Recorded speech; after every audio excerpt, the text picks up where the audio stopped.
Poll question today: who deserves the most credit? Patrick Galvin, Jim Rutherford, Rick Tocchet. You can vote at Sekerson Price on Twitter and YouTube. We will put it to our next guest. Blake, when we were organizing the time of this yesterday, Patrick was under the delusion that school would be in. As a former teacher, he should have known better. Of course, this was going to be a snow day. It had snow day written all over it. Peach. Oh, how did you get that so categorically wrong? I'm like, no. Team Mullis, they'll be at home tomorrow. Matthew, let me tell you. Responsibilities at Let home. me tell you how it used to be. First of all, teachers when I was a kid, kids used to make an effort to go to school. Now they look outside and go, nah, not today. I mean, I had I grew up here, right? I know how it is. I can recall I don't know, 2 snow days. And one of them, when I was a kid, one of them was because the boiler at the school broke. So they couldn't heat the school. That's fair. Right? Yeah. But when I was teaching, I don't know if people remember, January 2008, I can tell you this specifically. January 2008, my first year subbing.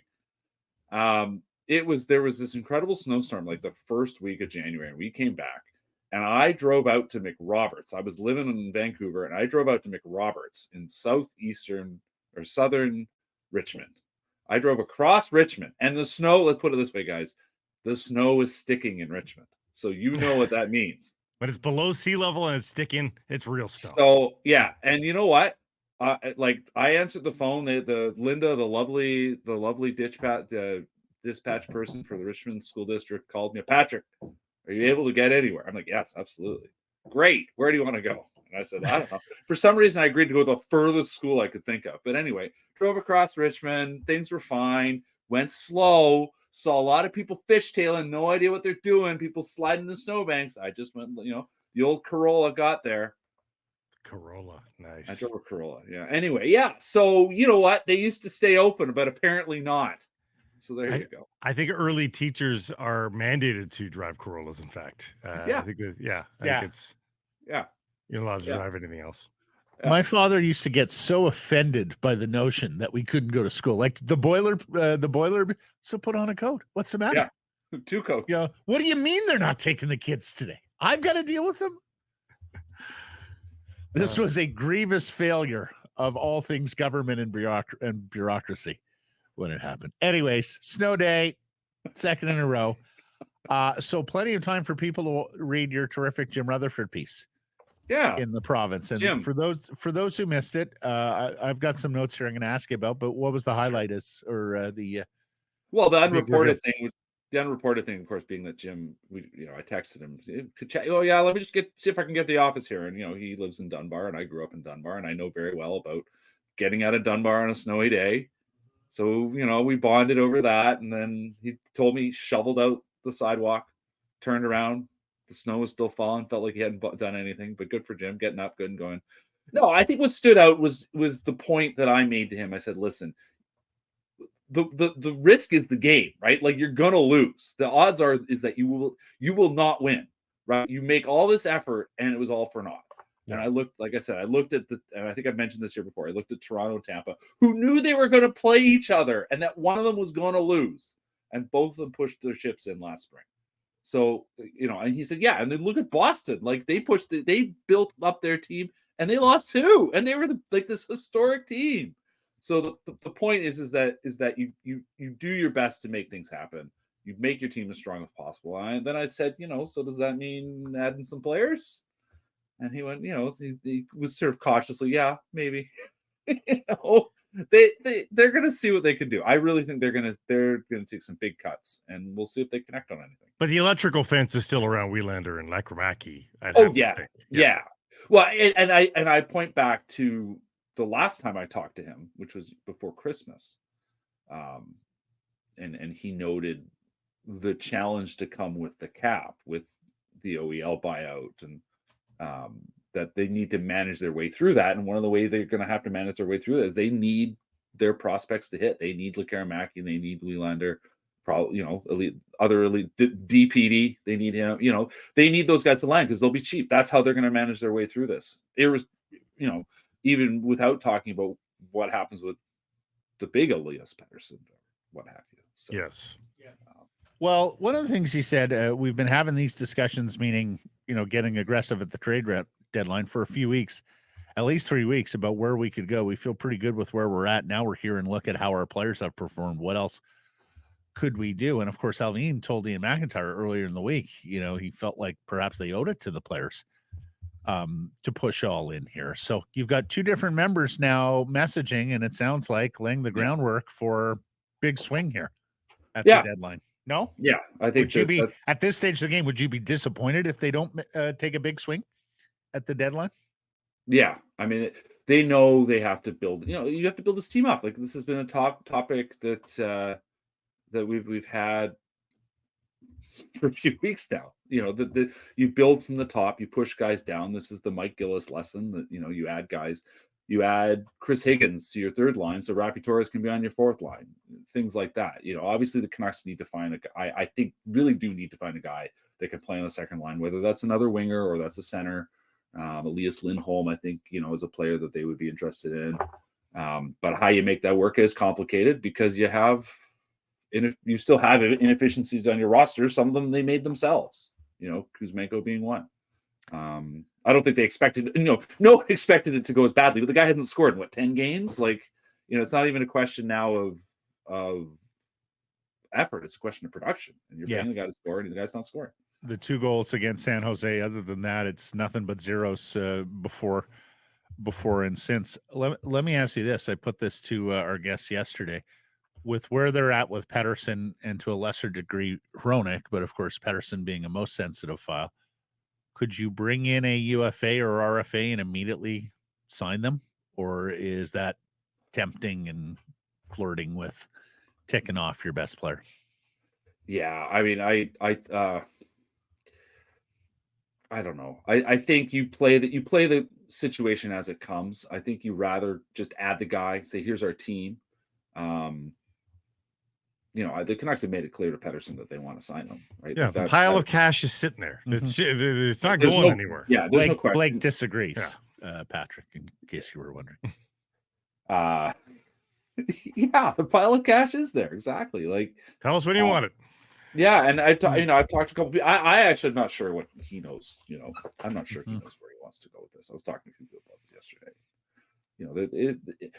It's a obviously big choice for your future. Like, what do you want to be? Where do you want to be? I get it. And he doesn't have to. Like, the Canucks want to get it done so they have certainty, but there's also, they do in the end point out themselves, there's no rush here, right? Like, we do have this player under control for another season. Now, I don't think they'll actually go that way if they think there's any chance of him walking away. But in the end, it is on Pettersson. Like, Pettersson's choice is what will determine all this. And as yet, he has not shown any sign one way or another. Rutherford told you Pettersson's situation doesn't affect their decisions. And he used we have him under control for another year, which is more and more a trope right now than anything else. As you get to the draft and you're qualifying him, then you're staring down the barrel of hell. You look desperate. Do you believe him there? Because if you were thinking of adding a player but unsure what Elias Pettersson, status is, then you may not have the wherewithal if you sign Pettersson to re-up the player. And then secondly, if you think there's any chance that Elias is leaving, I would think you're got a big dice roll. Also, the QO's 8.5. If you sign him, it's 12. So it's a big swing. Wait, 8.5. Okay. Yeah. I go back to the base premise of what my conversation was that, when you have the moment is there, you take the moment. And I think I do basically buy them on that point, which is like, listen, we're trying to win right now. We'll deal with that when the time comes. If they can win it. Now, I mean, Pettersson, look at how the player's playing, which is what Rutherford said. Like, look how well he's playing. That's what we're focused on. He's playing outstandingly well. So we're going to try to make something happen. He went into last night as the NHL leader in goals, even strength points, game-winning goals, points, and plus minus for the calendar year 2024. Yeah, like that's someone to build. Like that's what you do. That's what you build around. You know, any team. I went back and looked at that Carolina team from 06, which was an incredibly old team. Like that was you will not see a team like that. Partly because of just how the cap has changed everything, but also just about how we understand how when players are actually in their peak. That was an incredibly wise old team with two very young stars. Like Eric Staal had an incredible season. I think people forget how amazing and kind of out of nowhere his season was there in 95, 96.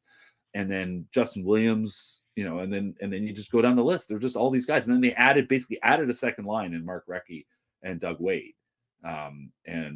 Talk about pushing guys down. They already had Rod Brindamore. They had Eric Cole. They had, and you look at the defense, like that was a wise old defense. Brett Hedican, Aaron Ward, all these guys in their 30s. That's not going to happen. But you still looked at this two young stars they had and said, let's go.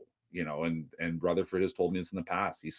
Everyone said Doug Wade's going to be the guy, and it was January. He said, well, I'm just going to go get Doug Wade. I'm not going to. Why would we wait? Why not actually get this guy here now? And they had a strong finish to the season. So, that to me is all that they're focused on, is that kind of lesson, look into the past and how you add on to this team. I mean, you look at the 2015-16 Penguins, Rutherford went out and traded for Phil Kessel in the summer, right? And in the end, he also changed his coach midstream, but like he was building that team way in advance of the trade deadline, adding a few depth pieces here and there, but he went and got the guys that he knew he needed when they were available. So whether the Stars under contract, I think, is immaterial at this point.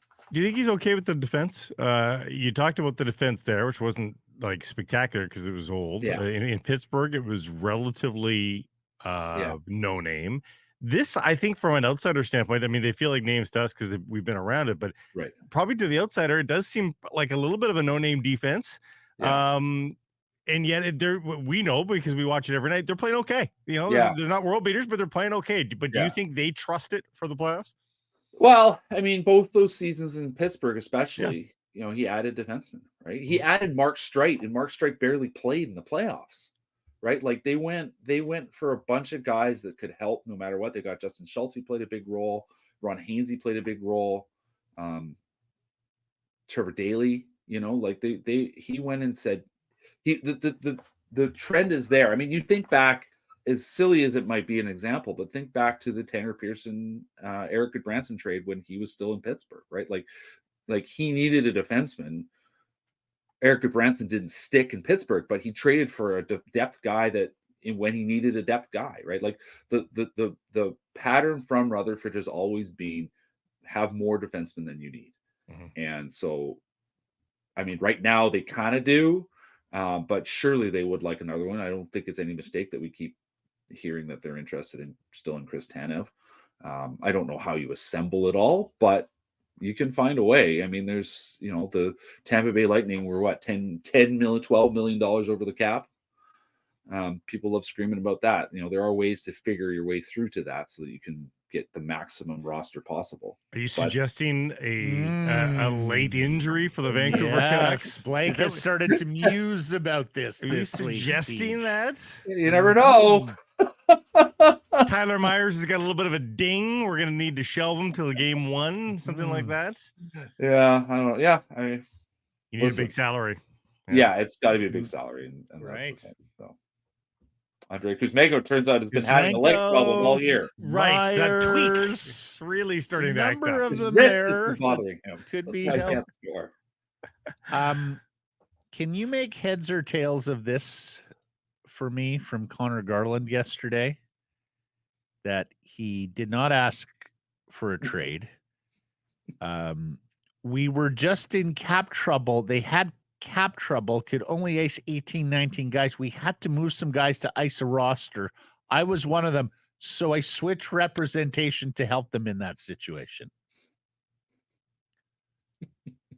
Yeah, why is the other guy can you incapable? speak Garlandese on this for me and explain to me why the Vancouver Canucks in a cap pickle would get you to change your agents to quote unquote help them.